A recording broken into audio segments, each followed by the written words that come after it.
Աղջիկներս բարի։ Միշտ մտածում էինք, չէ՞, բոլորս իրար հետ չի կարելի գծվել։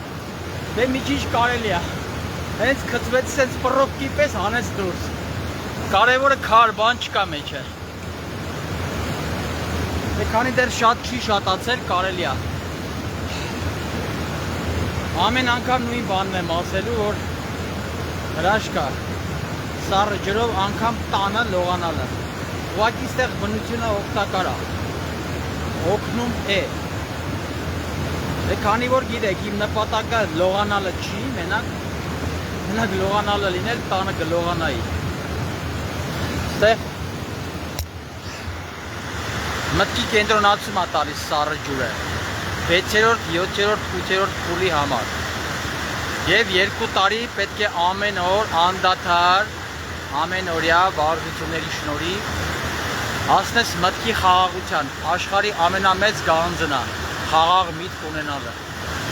կամ գանձերից մեկն է, առաջնային։ Ջուրը շատ սառն է, ասեմ իմանաք, վարարածությունը քիչ է, տեսեք մենք երկրորդ ջրվեժը չունենք։ Այնպես որ ապրում ենք հանգամանքների բերումով, երեկ էլ ասեցի,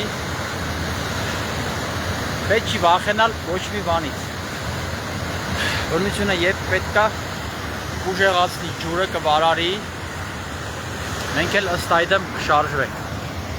Դե լավ եղեք, բնության հետ կապը միշտ պահենք, բոլորս, ոչ մեկս ոչ մեկի խորհուրդ չտանք, ամեն մարդ թող իր ձևը գտնի, ոնց կարելի է ապրել։